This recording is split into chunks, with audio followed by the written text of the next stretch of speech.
거듭하는 그러한 역사를 우리에게 보여주고 있습니다. 이것들은 다 무엇을 지금 말씀하고 계신가? 장차 그리스도께서 오셔서 하실 일에 대한 그런 예표서 모형과 그림자로 이제 우리가 이해를 할 수가 있습니다.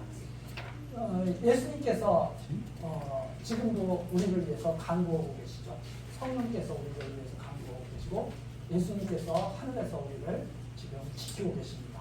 그래서 장차 우리들이 천국에 갈 때는 우리의 모든 죄악이 그리스도로 말미암아 사함을 받게 하실 것을 이렇게 생각하게 하는 그러한 내용들이 앞에 사실은 증거가 되어 있습니다. 그러니까 이 구약에 대한 모든 이런 역사는 장차 그리스도에 대한 언약의 말씀을 다 담고 있다. 이렇게 우리들이 이해를 할 수가 있게 되죠. 자, 8장에서 여호와께서 이제 여호수아에게 아이성을 공격하라고 하는 말씀입니다. 여기 8장 1절에 보니까 내가 다 내 손에 주었다. 아직 공격이 시작되지도 않았죠. 그런데 이미 하나님께서는 그걸 정해놓으신 거예요. 아이성이 여호수아와 이스라엘 백성들에게 완전히 멸망당하게 됩니다. 이미 다 하나님께서는 정해놓으신 거죠. 2절에 보면 이렇게 나옵니다. 여리고처럼 아이에게도 다 행하라. 그리고 다른 점이 무엇인가 하면 아이성에서 탈취한 물건과 가축은 이제 너희들이 취해도 좋다 하는 말씀입니다. 그러면 여리고성은 하나님께서 첫 열매로 받으신 거죠. 즉 하나님이 온전히 이게 하나님께 속한 거였다. 이 모든 일이 한 것을 증거하는 내용이었습니다. 그래서 이 가나안 땅에서 여리고성에 있던 것은 여리고 하나님께서 다 취하신 바가 되었다.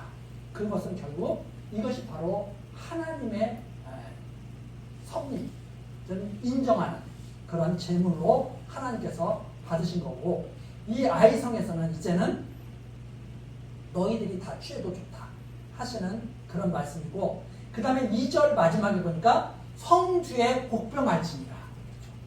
복병. 성주에 복병할지니라. 하나님께서 여리고성을 무너뜨릴 때는 하루에 한 바퀴씩 돌고 마지막에는 7바퀴 돌고 이렇게 명하셨잖아요.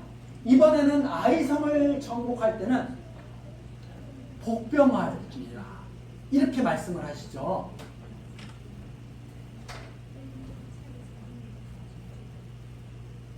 적군이 복병 있는 줄을 모르고, 그러니까 군사들을 숨겨놓은 줄 모르고 적군들이 이제 싸우다가 이 숨겨놓은 군사 때문에 적군들이 망할 거예요. 그런데 문제는 이게 왜 복병할지라 이렇게 명하셨느냐? 하나님께서 속도록 하신다는 말씀이에요. 그러니까 우리가 보통 이제 우리 영화 같은 데서나 드라마 같은 데서 보면 서로 이렇게 싸우다가 서로 상대편을 속이면서 이렇게 승리하고 막 그런 게 나오잖아요. 근데 어떤 때는 안 속아요. 상대편이. 속지 않는 것도 누구에게 속해 있는 일인가? 하나님께 속해 있는 거예요. 복병할지니라 내가 속도록 내가 역사할 거야. 이런 말씀을 뜻이 여기에 담겨 있죠. 그래서 여리고성뿐만이 아니라 아이성, 여리고성은 큰 성이고 아이성은 작지 않습니까? 큰 성이든 작은 성이든 다 하나님의 역사 가운데서 정복되는 거죠. 인간의 힘으로 작다고 해서 큰 일은 하나님께서 해결해 주셔야 되고 작은 일은 인간들이 해결할 수 있고, 이것이 바로 하나님을 잘 모를 때 사람들이 하는 거예요. 또 속지 않는 거, 내가 똑똑해서 속지 않는 게 아니고요. 속을 때 되면 그래서 우리가 좋은 사람 만나는 거. 또 어떤 때 보면은 나쁜 친구를 사귀게 되잖아요. 좋은 친구 사귈 때도 있지만 나쁜 친구 사귀게 될 때도 있거든요. 내 뜻대로 되는 게 아니에요. 하나님께서 하시는 일입니다. 그럼 하나님께서 좋은 사람 만나게 할 때는 왜 좋은 사람 만나게 하겠어요?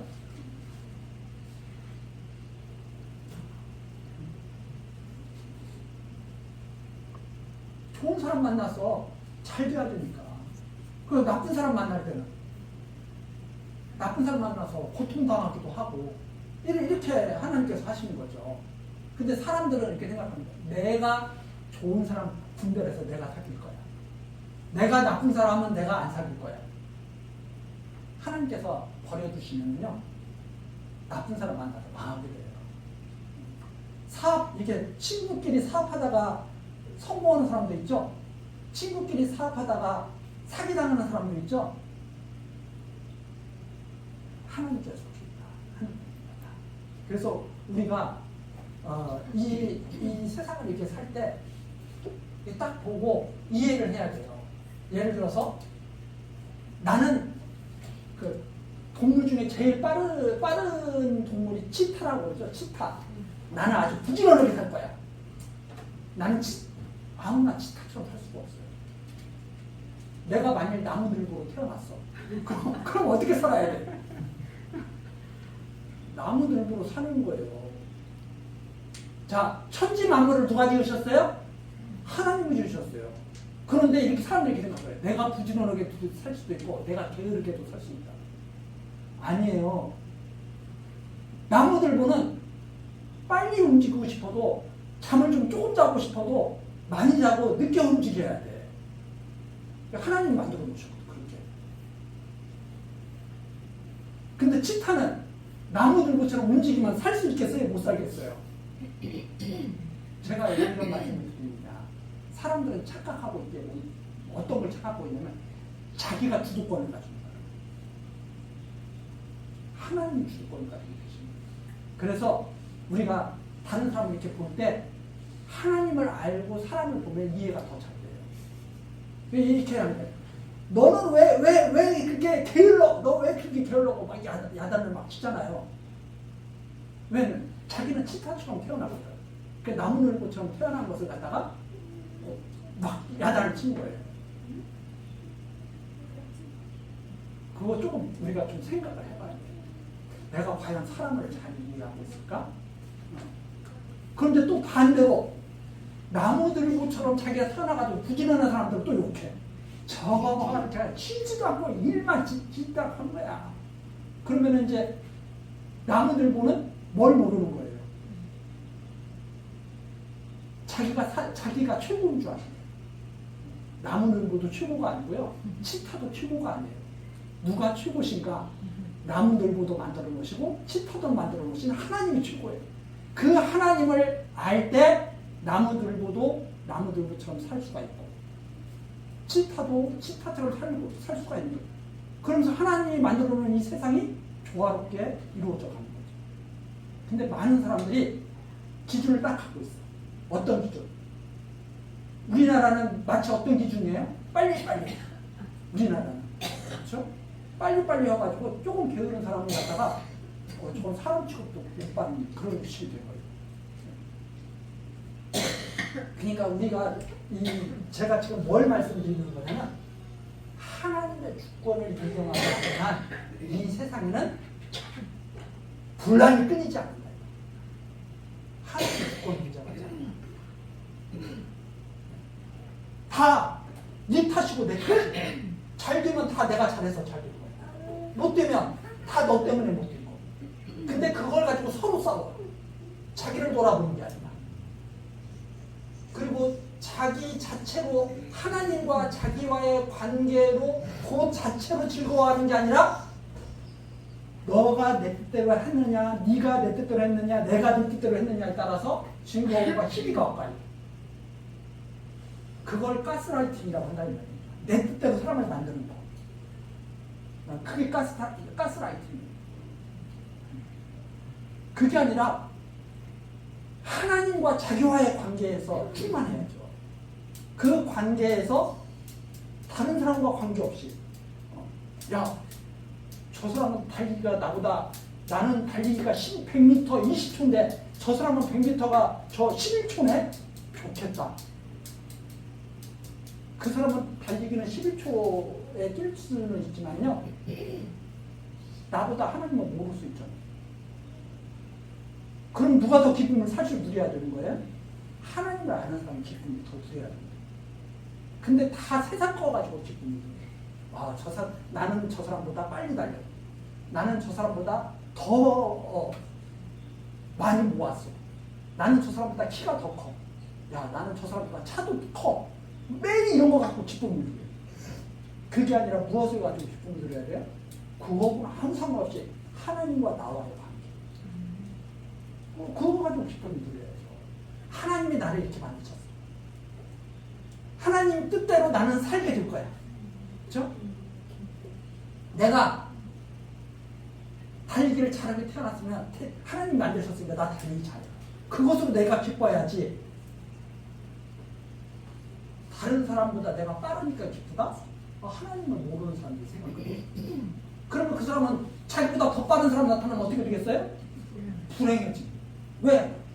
내 친구하고 있을 때는 내 친구는 100m 20초에 달리는데 나는 15초에 달려서 나는 기뻤는데 옆마을에 갔더니 12초에 뛰는 사람이 있어. 그 사람을 도저히 이길 수가 없어. 그럼 나는 항상 슬퍼요. 세상에서. 하나님을 모르는 사람들이 그렇게 사는 거예요. 하나님을 아는 사람들은 하나님이 만들어주신 나로 인해서 기쁜 거예요. 그것을 갖다가 우리들이 봐야 되는데 싸우는 것도 마찬가지다. 사람들이 머리가 좋아서 우리들은 그렇죠. 우리 삼국지 알잖아요. 제갈공명처. 야, 제갈공명 머리 좋아서 다 그냥 다 알고 그러구나. 하나님이 안 속게 하시면은 그거 절대 안 좋아요. 근데 사람들은 어떻다고 생각해? 머리 좋으면 사람들을 다 속일 수 있다고 생각해요. 그게 이제 우리 사람들의 그 어리석은 생각입니다. 자, 어쨌든 3절 넘어가요. 여호수아가 일어나서 군사와 함께 아이로 올라가려 하여 용사 3만 명을 뽑아 밤에 보내며 그들에게 명하여 가로되 너희는 성읍 뒤로 가서 성읍을 향하고 매복하되 그 성읍에 너무 멀리 하지 말고 다 스스로 예비하라.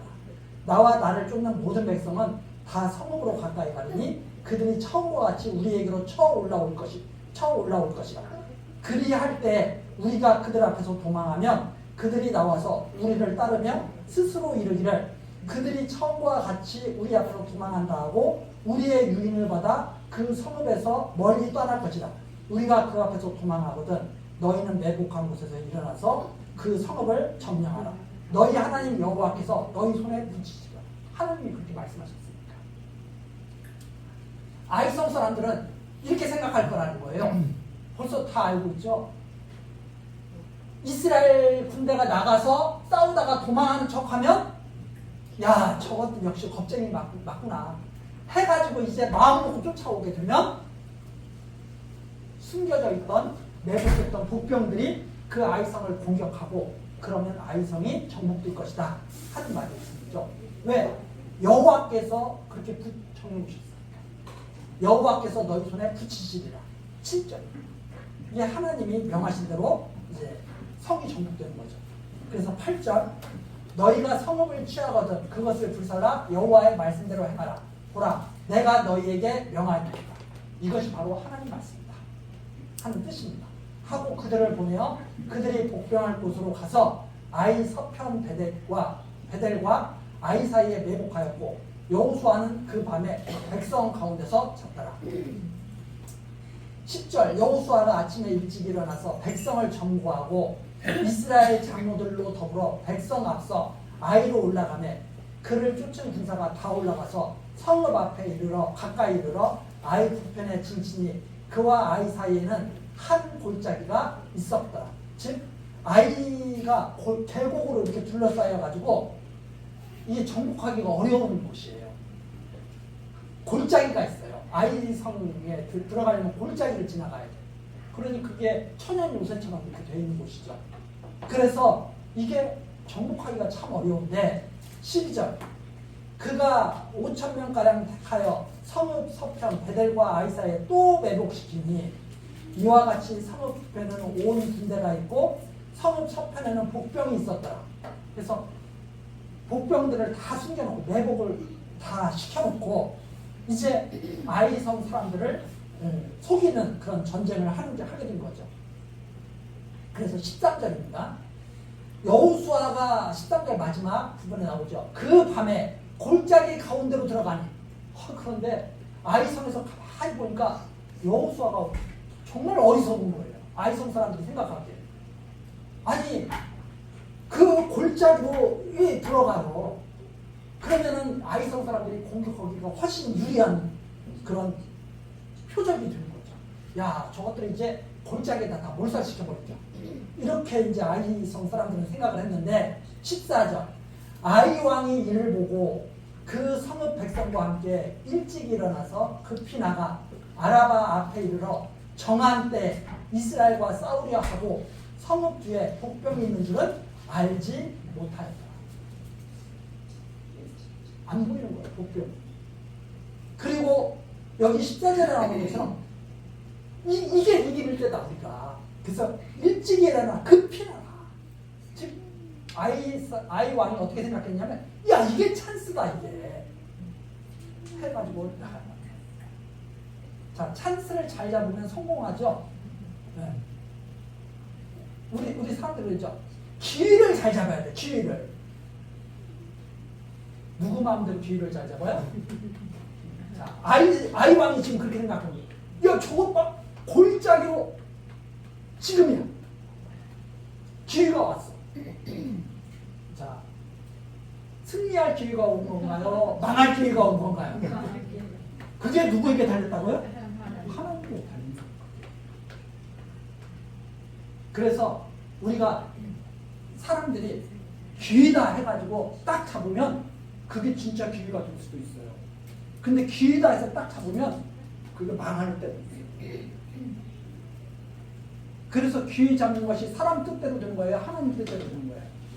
하나님 뜻대로 되는 거예요. 그걸 믿고 우리가 살아가야 급히 손도 듣잖아요. 여기 어떻게 했어요? 기회가 오니까 급히. 진짜 기회면은 급히 소두르지 않고 와야 가요. 그것을 믿고 마음 편히 살아야 돼요. 그렇죠? 그래서 사람들이 그러죠. 자, 지금 많은 사람들이 이렇게 살잖아요. 지금이 아파트 살 기회야. 지금이 아파트 살 기회인지 그걸 사가지고 망할지 어떻게 알아요? 그렇게 살면 불안불안. 그럼 어떻게 살아야 되냐? 조급하지 않게 살 때 정말 사겠지 해가지고 준비해서 살 마음이 있으면 사면 돼요. 하나님께 맡기고. 하나님께 맡기고 그냥 사는 거예요. 그냥. 잘 될지 안 될지는 이미 정해진 거예요? 아니면 내가 그렇게 했기 때문에 정하는 거예요? 이미 정해진 거예요. 그래서 우리가 이렇게 우리의 삶이 어떤 삶이냐면 그런 삶입니다.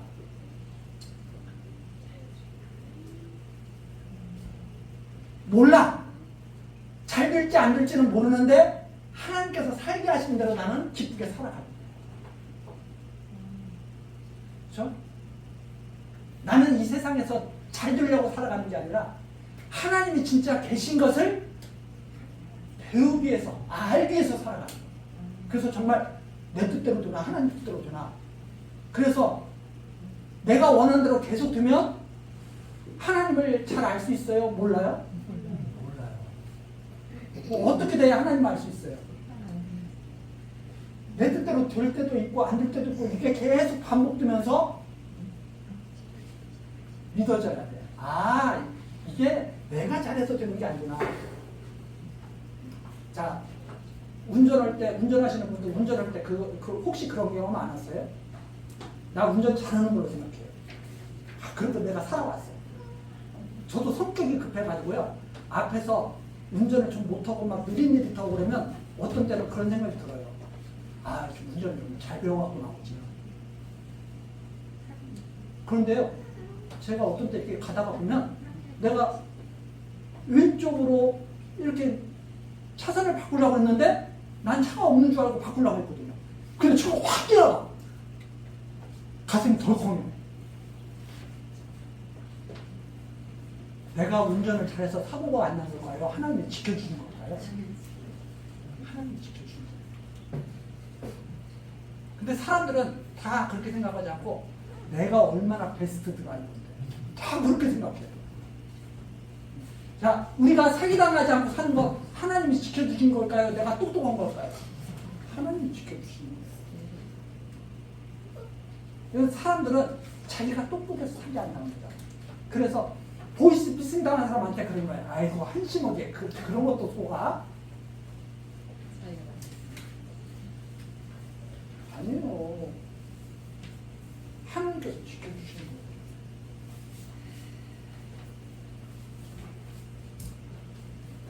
자, 아이왕이 그렇게 말합니다.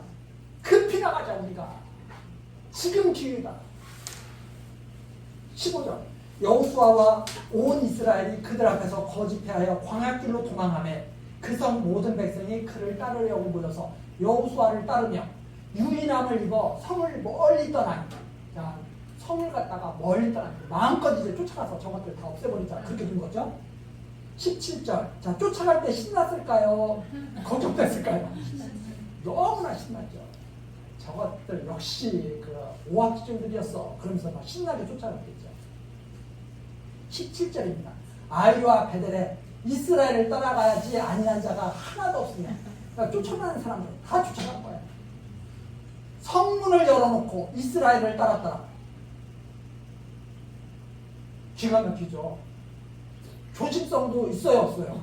조심성도 없어요. 망할 때가 되고 조심성도 없어요. 이렇게 그렇게 해가지고 따랐는데 왜 이것을 여기다 기록해놨을까요? 하나님의 지혜가 얼마나 깨닫죠. 이렇게 속죄하신다 이 말이에요. 그렇게 해서 얼마나 교만한 것이 이 나쁜 것인가를 알게 하십니다.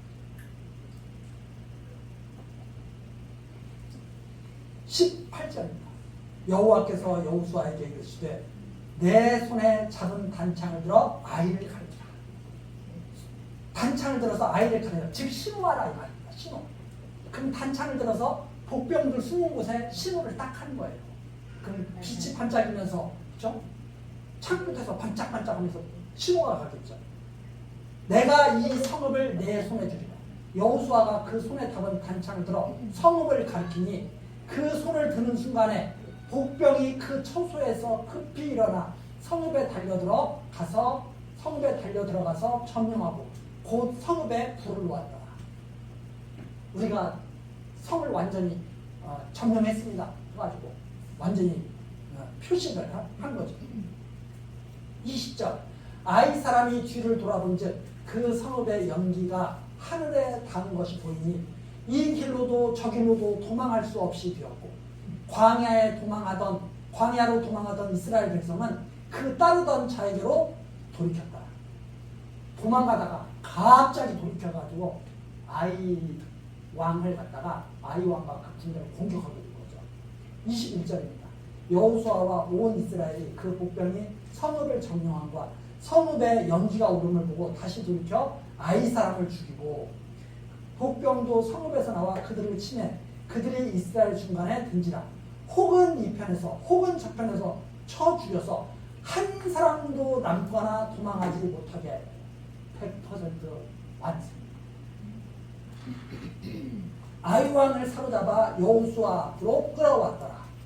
이스라엘이 자기를 광야로 따르던 아이 모든 거민을 들에서 죽이되 그들을 다 칼날에 엎드러지게 하여 진멸하기를 마치고 온 이스라엘이 아이로 돌아와서 칼날로 죽네. 군사 다 죽이고요. 아이 성에 남아있던 사람들도 다 죽입니다. 그날에 아이 사람 전부가 죽었으니 남녀가 1만 2천이다. 그 성에 살고 있는 남자, 여자, 노인, 군사 장정들, 아이들까지 해서 1만 2천 명을 다 완전히 멸절시켜요. 이것이 바로 하나님의 심판입니다.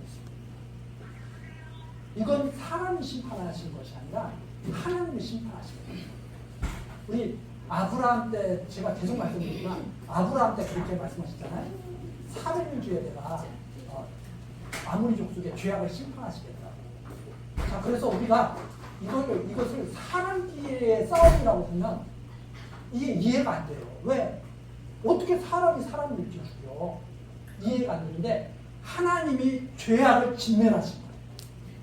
그것을 보여주시는 사람. 그래서 하나님은 공의로우신 분이에요. 무서운 분이에요. 죄악 아래에 있는 것 같아요.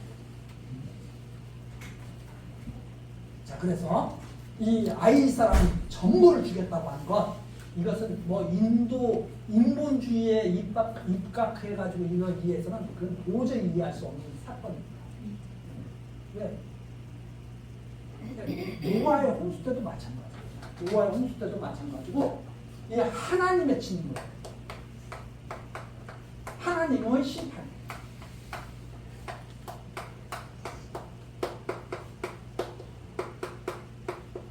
그러니까 이 하나님을 알지 못하면 구약은 너무 잔인해. 이렇게 사람들이 계속 나요. 자, 죄악을 갖다가 하나님이 인정하시면 돼야 안 돼요.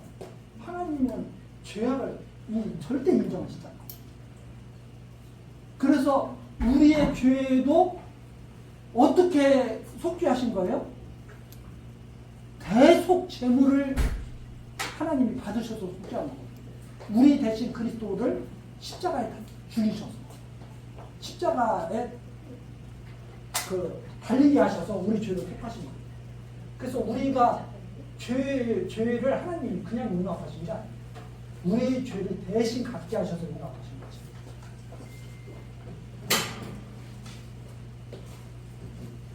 자, 26절입니다. 아이 거민을 진멸하기까지 여호수아가 단창을 잡아 든 손을 거두지 아니하였고 오직 그 성읍의 가축과 노략한 것은 여호와께서 여호수아에게 명하신 대로 이스라엘이 탈취하되 이제 이스라엘 것이 28절입니다. 이에 여호수아가 아이를 불살라 그것을 영원한 무더기로 만들었더니 오늘까지 황폐하였습니다. 영원한 무더기. 영원한 무더기라는 그런 담고 있는 의미가 뭐냐면 정말 존재하지 못할 곳을 만들어요. 영원한 무더기. 그렇죠? 자, 그래서 이 하나님께 받는 이 질문은 이건 무서운 거예요.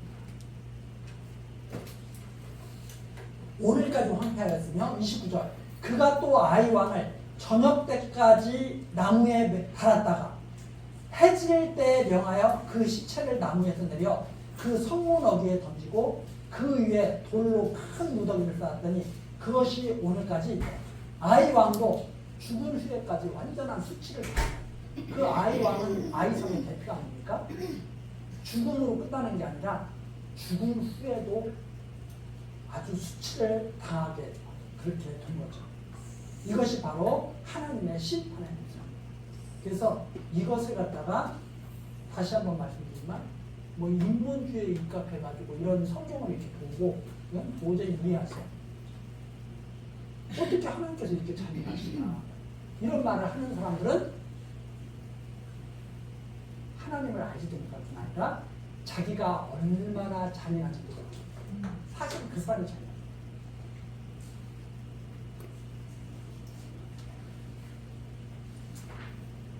자,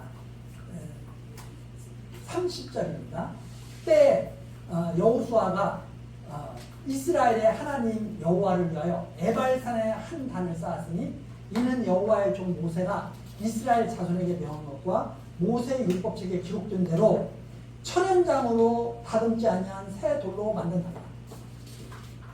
무리가 여호와께 번제와 화목제를 그 위에 드렸으며 여호수아가 거기서 모세에 기록한 율법을 이스라엘 자손의 목전에서 그 돌에 기록하며 온 이스라엘과 장로들과 유사들과 재판장들과 본토인뿐 아니라 이방인까지 여호와의 언약궤를 맨 네이스람 제사장들 앞에서 궤의 좌우에 서되 절반은 그리심산 앞에 절반은 에벨산 앞에 섰으니 이는 이왕에 여호와의 종 모세가 이스라엘 백성에게 축복하라고 명한 대로 하니라. 그 후에 여호수아가 무릇 율법책에 기록된 대로 축복과 저주하는 율법의 모든 말씀을 낭독하였으니 모세의 명한 것은 여호수아가 이스라엘 온 회중과 여인과 아이와 그들 중에 공부하는 객들 앞에 낭독하지 아니한 말이 하나도 없었더라. 자, 이것은 무슨 말씀이냐? 이 말씀이죠. 자, 그리고선 승리를 했습니다. 여리고성 정복하고 아이성 정복했습니다. 그것이 완전히 하나님의 능력으로 된 것이죠. 하나님의 능력으로 된 것이고 여호와께서 약속하신 말씀을 든 것이죠. 자, 그리고 나서 이스라엘 백성이 이스라엘의 하나님 여호와를 위해서 에벨산에 한 단을 쌓습니다.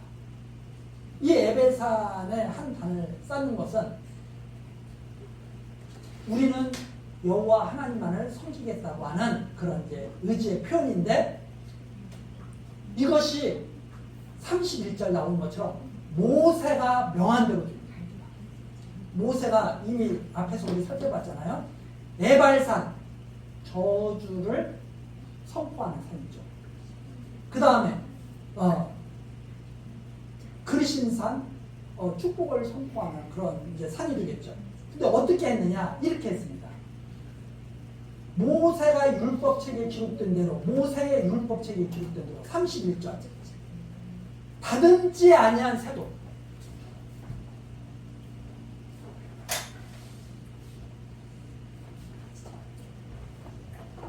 다듬으면 돼요? 안 돼요?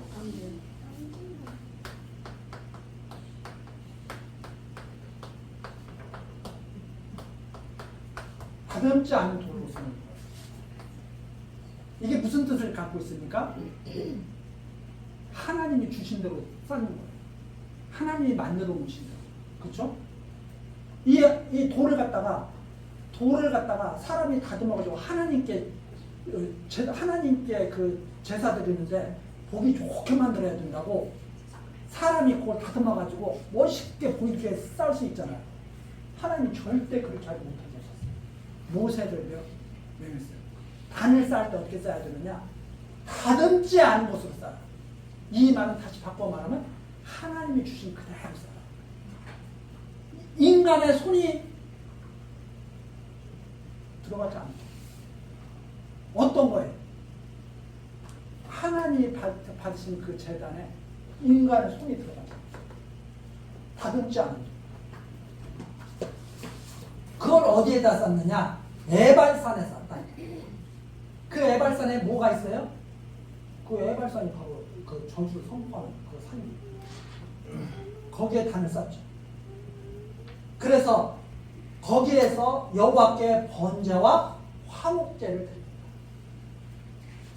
여리고성과 아이성을 주신 하나님. 언약하신 말씀 따라서. 그렇죠? 그 다음에 32절. 모세의 율법을 다 기록합니다. 거기에 모세의 율법. 그 앞에 모세가 기록하라고 다 되어 있거든요. 돌에다가 돌을 세우고 기록하라. 다 기록하죠. 그 다음에 어떻게 하느냐. 33절 나오는 것처럼 모든 사람이 다 모이죠. 온 이스라엘, 장로들, 유사들, 재판장들, 본토인뿐 아니라 이방인들까지 다 모이죠. 여호와의 언약궤를 맨 레위 사람들 제사장들 앞에서 궤의 좌우에 섭니다. 그러니까 중앙에 뭐가 있어요? 여호와의 언약궤가 있고 좌우에 쫙 궤를 중심으로 해서 딱 쓰게 됩니다. 그러면 한쪽에는 에발산이 있고 한쪽에는 그리심산이 있죠. 그렇죠? 좌우에 서되 절반은 그리심산 앞에, 절반은 에발산 앞에.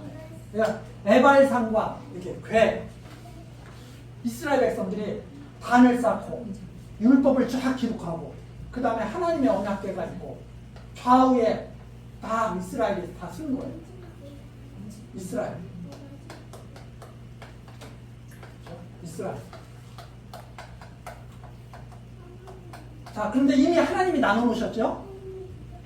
에발산 쪽에 설 지파, 그리심산 쪽에 서 있을 지파 이미 다 모세를 통해서 명하셨죠? 그리고 이제 거기에서 에발산 앞에 섰으니 이는 이왕에 여호와의 종 모세가 이스라엘 백성에게 축복하라. 근데 이게 바로 축복이에요. 축복하라고 하신 거예요.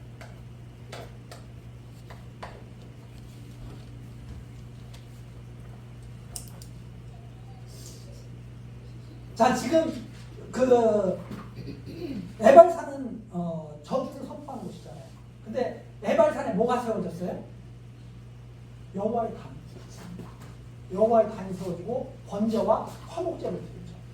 그래서 축복하라고 명한 대로 하면 그 후에 여호수아가 무릇 율법책에 기록된 대로 축복과 저주하는 율법의 모든 말씀을 낭독하였으니 모세에 명한 것은 여호수아가 이스라엘 온 회중과 여인과 아이와 그들 중에 동거하는 객들 앞에 낭독하지 아니한 말씀이 하나도 없어요. 그리고선 율법이 거기서 다시 한번 선포가 됩니다. 자, 이게 무슨 뜻이냐? 이스라엘의 죄악을 제거하시는데, 하나님이 이스라엘의 죄악을 제거하시는데 완전히 숨겨진 죄악까지, 아간의 그 숨겨진 죄악까지 다 이스라엘 백성으로 하여금 깨닫게 하시잖아요. 아, 이런 귀한 이유가 있었구나. 그렇게 하시고 아간을 갖다가 그 악을 골짜기에 다 이렇게 묶고 이스라엘 백성으로 하여금 회개케 하시죠. 그리고 나서 승리하고 나서 아이성을 정복하고 나서 지금 이 일이 일어나고 있는 거죠. 여호와의 말씀에 대한 순종, 불순종. 여호와의 말씀에 순종하는 자는 축복받고 불순종하는 자는 저주를 받는다. 이것이 율법이 갖고 있는 그런 뜻이죠. 그런데 거기에 담겨져 있는 이면적인 뜻이 뭐냐? 이스라엘 백성은 거기서 다 축복을 받는 거예요. 이스라엘 백성. 왜? 이스라엘 백성들은 이 율법을 통해서, 이 모세의 이 율법을 통해서 무엇을 알 수 있느냐? 아, 우리가 하나님의 은혜로 구원받는 거구나 하는 것을 알게 된다. 하나님의 은혜. 이스라엘 백성 스스로가 이스라엘 백성의 죄악을 제거할 수 없습니다. 자, 어떻게 제거가 됐어요? 우리 아골 골짜기를 한번 생각해보세요. 아골 골짜기. 여호수아가 답답해 죽겠는 거예요. 왜 우리가 아이성에서 패배하는지. 여호수아가 하나님, 우리를 여기까지 데리고 오셨는데 우리가 왜 아이에게 우리가 패배를 합니까? 하나님께서 너희 중에 죄가 있어. 그 죄를 여호수아가 가려내어 하나님이 뽑아내요. 제비 뽑아. 내가 어디에 죄가 있는지 내가 알려줄게. 자, 그래서 우리 앞에 나오죠. 차례차례. 제비 뽑아라. 모든 소유를 갖다가 내가 다 멸할 테니까 죄를 제비 뽑아라. 했더니 유다 지파가, 우리 7절에 나오죠. 유다 지파가 딱 뽑히더라고요. 이스라엘 백성은 12지파 중에 유다 지파의 죄가 있는지 어떤 지파의 죄가 있는지 알아요, 몰라요? 몰라. 근데 유다 지파가 딱 뽑힙니다. 유다 족속이 가까워왔더니 여러 또 족속이 있는데 세라가 또 딱 뽑혀. 그랬더니 또 삽디가 뽑히고, 그 다음에 18절에 아간이 뽑힌 거죠. 자, 누가 뽑아내신 거예요? 하나님께서 뽑아내죠. 그래서 이스라엘로 하여금 이걸 다 처치하게 여기에서 여기를 다 여기에 묶게 하십니다. 그리고 나서 승리하게 하시죠. 이스라엘 백성들이 하나님께서 죄를 갖다가 이 언약궤, 여기 언약궤가 있죠. 다 멸하시고 하나님께서 우리의 죄를 다 멸하시고 복 주시겠다 하는 것을 이스라엘 백성들이 깨닫게 되는 역사가 바로 여기에 딱 잘 기록이 되어 있는 거죠. 자, 그것이 바로 이 아이성 전쟁을 통해서, 그리고 또 이 에발산과 그리신산에서 이 율법을 통해서 이스라엘 백성들이 선포된 그 하나님의 말씀을 듣게 되는 거죠. 자, 그래서 이런 장차 이런 말씀은 그리스도께서 우리 죄를 다 찾아내셔서 다 멸하시고 그리고 최후의 승리를 하게 하실 것을 바라보게 하는 내용이 여기에 담겨 있다. 그래서 승리하게 하시는 하나님이 이스라엘 백성들에게 복을 주신다는 사실을 믿게 하시려는 것이 여기에 잘 나타냈고, 우리 다음 시간에 이제 9장 내용 또 같이 살펴보도록 하겠습니다. 다 같이 기도하시겠습니다. 모든 역사의 주관자이신 여호와 하나님, 우리들에게 성경에 계시듯 하나님을 깨달아 알게 하시고 경외하게 하시니 감사와 찬송을 드립니다. 하나님, 많은 사람들이 자기의 탐심을 이루는 것이 바로 인생인 줄 착각합니다. 참으로 허망한 일입니다. 하나님, 우리들 하나님 말씀을 통해서 우리들의 삶이 하나님께 달려있다고 하는 것, 오직 살아계신 하나님을 배우는 것이 우리 삶의 목적인 것을 다시 한번 생각하게 하시고, 주님 안에서 사랑하는 이들과 함께 즐겁고 행복한 삶이 될 수 있도록 지혜로 지켜주옵소서. 진리의 말씀으로 항상 우리와 함께하게 하셔서 하나님의 이 진리의 말씀으로 힘을 얻게 하옵소서. 예수 그리스도의 이름으로 기도드리옵나이다. 아멘.